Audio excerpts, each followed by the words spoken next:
Vanakkam, Namaste and humble salutations. A warm welcome to Sunday Sadhana, your favorite Hindu magazine program right here on SABC2. We've entered into a busy part of the year for Hindus as family traditions and various festivals are observed. Today on Sunday Sadhana, we pay homage to the Divine Mother with the Mariamman prayer in Greenwood Park and then are transported to the world of the gods through talented Kathak dancer Guru Manesh Maharaj. In her form as goddess Mariamman, Mother Shakti is worshipped as Mother Nature. It is believed that she appeared in a village during the time of drought to bring rain and relief from the illnesses caused due to severe shortage of water. Today, Hindus continue to pray to the Divine Mother for family protection and to thank her for all her provisions. Sunday Sadhana joined the Greenwood Park Shree Ranganathar Temple Society for their special Mariamman offering. Our presiding deity is Ranganathar, Lord Vishnu.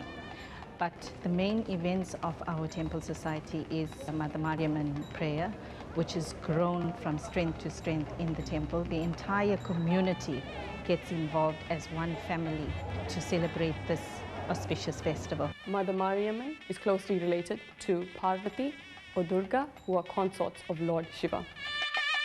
She manifested in the form of a lady dressed in yards of yellow sari, carrying a pot of fermented porridge in one hand and a bunch of slingerberry leaves in another. And she came into the villages and she nursed the sick. The slingerberry leaf is a very sacred leaf. Together with turmeric and slinger, it's an excellent form of cleansing and healing in your body.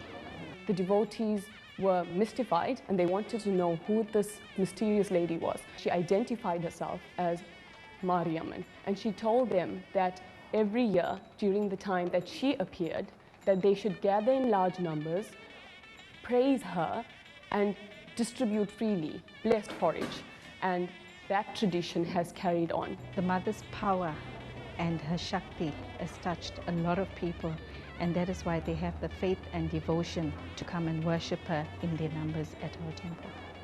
Looking at today's congregation in the temple speaks for itself. This morning's prayer at 10 o'clock in our temple, we'll start with the Havan. All the devotees that are here, they will offer the Havan Samagri to Agni. Thereafter, we will proceed with the bathing of the Lord, with all the other items that we use, which will be the rice flour, manja, gadampudi, milk, sour milk, panjamatam, ashes, sandanam, kungum.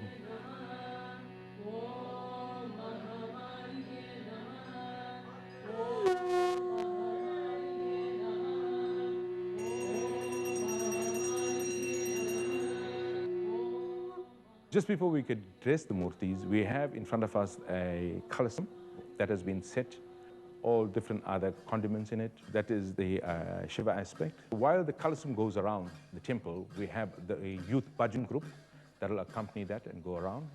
We have selected members that need to carry these items that we prepare from the morning. That will be the curries, the porridge, the veda, the gulgula, the 7 kind seeds. They will walk in. We will offer it to the mother. People bring their offerings in whatever form or way they want to, and in whichever way they can afford, and they want to celebrate and praise the mother. They bring the offerings, and there is absolutely no restrictions. The porridge that is served today is not from one person, it's not from the temple. It's from the entire community that has taken the vow to offer it to the mother, and it's been prepared and served to everybody in abundance. Prayer ends in a very, very light note. We offer the opportunity for all the ladies to dance. It's called a gummi. We do an impromptu gummi where we get the younger girls, the youth girls, to come in, and we ask the ladies who are present at the prayer to join in. It's easy steps. We just want everyone to feel the presence of the mother, to celebrate her giving us all this good. If you looked at the dance, it wasn't only the youth, it wasn't the middle-aged, it was a mixture of the old as well. And that dance people wait for every year. It's a celebratory dance. It's a joyous dance. Because after all, the prayer is for the mother, and some of them have taken various vows. It's a very joyous celebration. So from there we come into the temple. we do the conclusion prayer. I know that the essence of the prayer is to celebrate the mother's presence. We gather in large numbers to praise her for what she has given us and what we hope that she will continue to give us. That is abundance of rain, abundance of good health, prosperity in our lives, the protective force that she provides for us. When we talk about the mother, we talk about togetherness, unity. That's what the temple practices. We give everybody an opportunity to be a part of the temple and make it their home.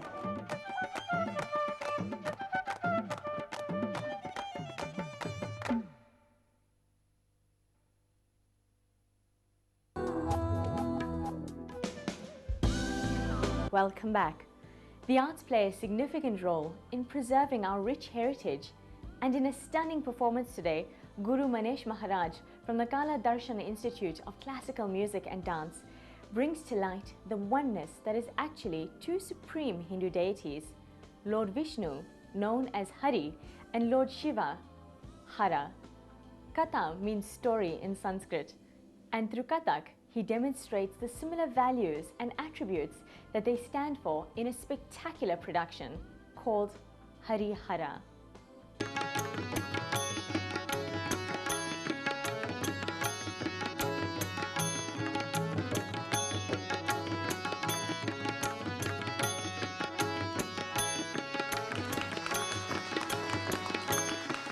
Kathak has its origins in the temples, and it was practiced by Brahmin priests who were attached to the temples, and they traveled from village to village enacting various episodes from the holy scriptures.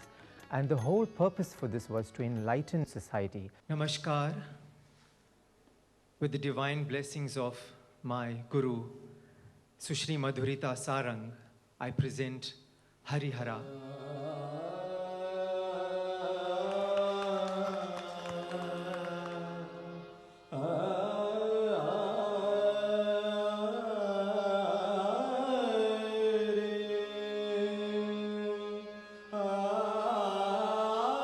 Hari Hara, the performance itself, was motivated by a conflict that existed in ancient India, predominantly in the south of India, and this conflict was between two religious groups, the Saivites, worshippers of Lord Shiva, and the Vaishnavites, the worshippers of Lord Vishnu. And they basically fought over which deity reigned supreme and who was the more powerful. And I found this subject very interesting. And I said, if I lived during that era, 11th, 12th centuries, how would I be able to use my art as a dancer and dispel this misconception and shed some light on the subject?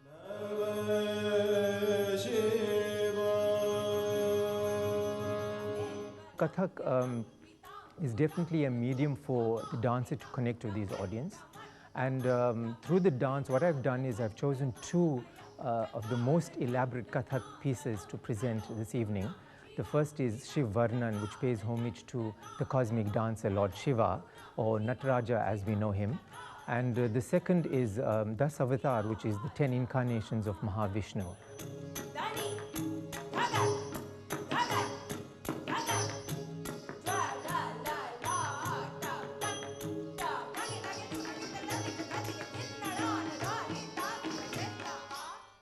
Shiva and Vishnu, they are two names given to different aspects of the absolute, you know.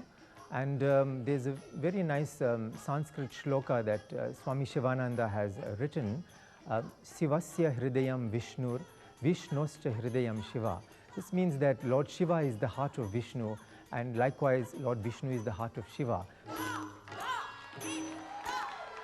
But I think the most important attribute to his personality, being the preserver of the universe, whenever there's calamity on earth or mankind is plagued by evil, he manifests into a special avatar to uphold righteousness and ensures that good prevails over evil. Hara, on the other hand, is Lord Shiva, and he's the destroyer. And we also know him as the cosmic dancer, Lord Nataraja. And some of his other attributes are that he has the sacred Ganga flowing from his matted locks. The crescent moon is his crown. The Trishul, or the trident, is his weapon. And Goddess Parvati is his consort.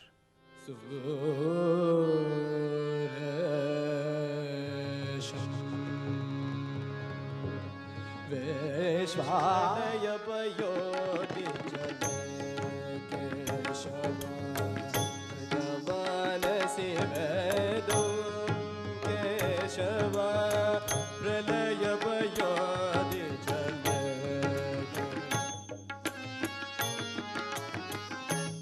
has been really a very spiritual and enlightening journey for us, and a very long practice time that has been involved in preparing for this evening's function, close to 2 or 3 months of rehearsals, rigorous rehearsals, getting it to the point where a refined point where there's hardly any mistakes, and trying to reach that perfection which we believe is God.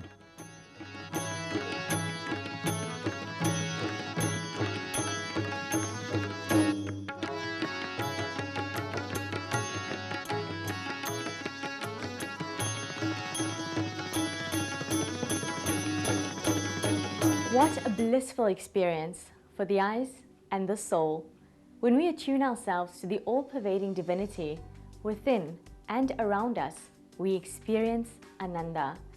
Lord Krishna states in the Bhagavad Gita, "I enter into each planet, and by my energy they stay in orbit. I become the moon and thereby supply the juice of life to all vegetables." What profound oneness! Be in bliss and keep up the sadhana. Om Shanti.